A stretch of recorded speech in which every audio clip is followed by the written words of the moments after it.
নমস্কার বন্ধুরা, আমার channel moms gardening and cooking আপনাদের অনেক অনেক অনেক স্বাগত। হয়েছে আবার ঝড়। এই জবাটি পুরোপুরি ফোটেনি, ফুটবে। যে মেঘ করে এসছে পুরো, একটু বৃষ্টিও রয়েছে সঙ্গে।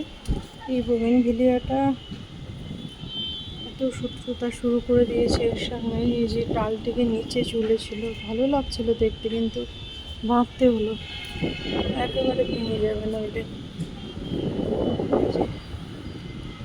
নিয়ে এই গাছগুলো স্টেমগুলো খুব শক্ত, সূর্যমুখী। হ্যাঁ, ছিঁড়তেও বেশ লাগে, শক্তি লাগে। তো এই গাছটাকে তো এরকম করে দিয়েছে অলরেডি, এতে কুড়ি চলে এসেছে দেখুন।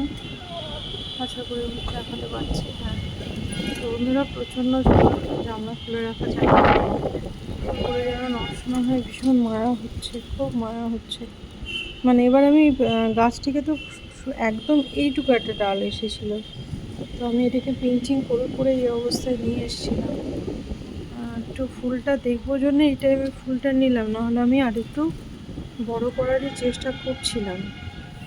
তো ফুলটা দেখার ইচ্ছে হয়েছিল। যাই হোক, এবার ফুল কেটে তো আবার আর বোগেনভিলিয়া অনেক দিন থাকে একবার ফুটে গেলে, কিন্তু এত ঝড় কি সইতে পারবে? দেখা যাক কি হচ্ছে।